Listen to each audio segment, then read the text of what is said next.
May hapon, o ganang pinakulaing kalambuan sa dagan sa panahon, southwest monsoon o habagat padayong ni epekto sa western section sa northern o central Luzon. Samtang doon na tayo gimonitor nga low pressure area, gawas sa Philippine Area of Responsibility, kasamtangan ang iyang location na may mutang sa 1,200 kilometers east of southern Luzon.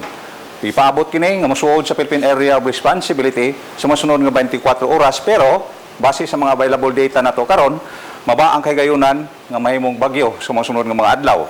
Pero kaning mga low pressure area makamugna kini mga pag-ulan diri sa Visayas sa masunod nga mga adlaw.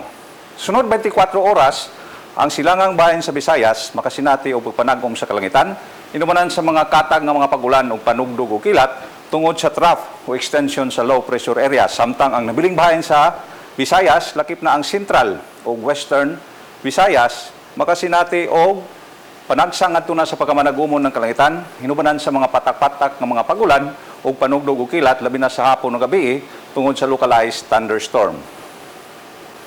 Hangin, hinay nga na sa kasarangan, nga nagikan sa bagatang kasadpan ang muros sa tibuok Visayas, o ang karagatan magpabiling malinaw nga na sa kasarangan ng pagbalod.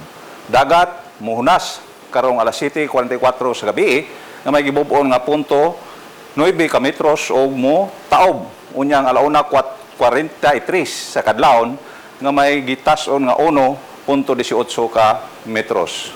Ang haring adlaw mo silang ugma sa may alas 5:35 sa buntag.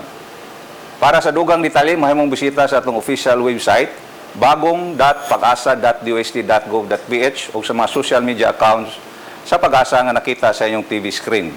Gikan diri sa botan sa Pag-asa Mactan, Pag-asa Visayas, DOST, ako si Al Kiblat para sa Balitang Bisdak. Daghang salamat.